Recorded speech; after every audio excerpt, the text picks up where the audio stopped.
আমরা কয়েকটা দুঃখের সহিত জানাতে চাই যে আমাদের 2013 সালে প্রাইমারির 26,000 প্রাইমারি ঊর্ধ্বে জাতীয়করণ করা হয়।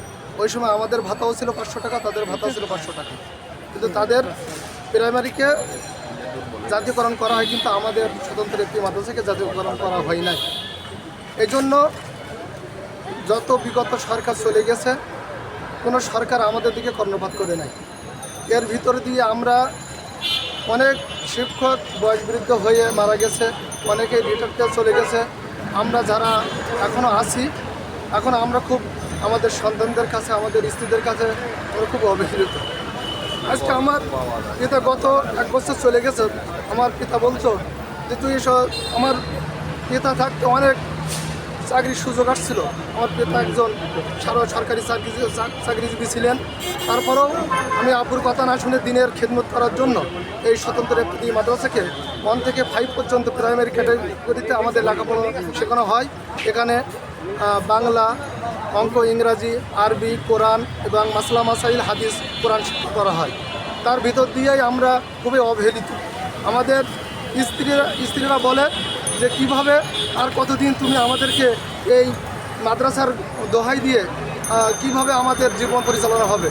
আমাদের সন্তানেরা এখন মাদ্রাসায় পড়তে শিখেছে, স্কুল কলেজে যেতে শিখেছে, কিন্তু তারপরও আমরা খরচ না দিয়ে আমরা এতিমখানায় আমরা পড়াতে বাধ্য হয়েছি।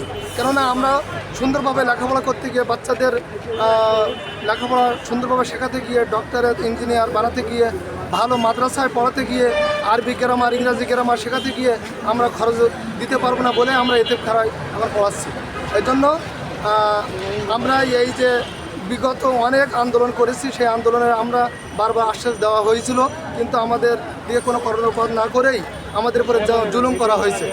এই জুলুম আল্লাহ রসুলের হাদিসে আছে, যখন নিজের জন্য যেটা পছন্দ করো, তোমার অপরের জন্য সেটা পছন্দ করো, কিন্তু সেটা এই হাদিস কোরআনের দিক দিয়ে তারা আমাদের দিকে কর্ণপাত করে নাই। এই জন্য বিশেষ করে আমরা বলবো ডক্টর ইউনূস প্রধান উপদেষ্টা, উনি একজন সম্মানিত ব্যক্তি, নোবেল বিজয়ী, এবং আছে যে কথা উপদেষ্টা আছে সবাই খুবই জ্ঞানগভীর। এই জন্য আমরা যারা সাংবাদিক ভাইরা আছে, আপনাদের কাছে বিশেষ অনুরোধ করব যে আমাদের এই সংবাদগুলো বিভিন্ন মাধ্যমে দিয়ে আমরা যাহাতে এইটাকে সুরাহা হয়, সেইভাবে আপনাদের কাছে আমার অনুরোধ রইল। এবং এই অবহেলিত শিক্ষক, বঞ্চিত শিক্ষক, তারা যেন আল্লাহ তাআলা রিজিকের ব্যবস্থা করেন এবং জাতীয়করণ নিয়েই আমরা যেন বাড়িতে ফিরতে পারি। 28শে জানুয়ারিতে আমাদের সবে রজব মাস, এই জন্য তার আগেই যেন আমরা যেন সুসংবাদ নিয়ে আমাদের নেতৃবৃন্দ যারা আছে, কেন্দ্রীয় নেতৃবৃন্দ যারা আছে, সবাইকে সুস্বাস্থ্য কামনা করে, সাংবাদিকদেরকে সুস্বাস্থ্য কামনা করে, আমাদের শিক্ষক ভাইদেরকে দীর্ঘায়ু কামনা করে, যাতে আমরা সুন্দরভাবে বাড়িতে নিরাপদভাবে ফিরে যেতে পারি, এই দোয়া করে, এই কামনা করে আমার বক্তব্য শেষ করলাম। আসসালামু আলাইকুম।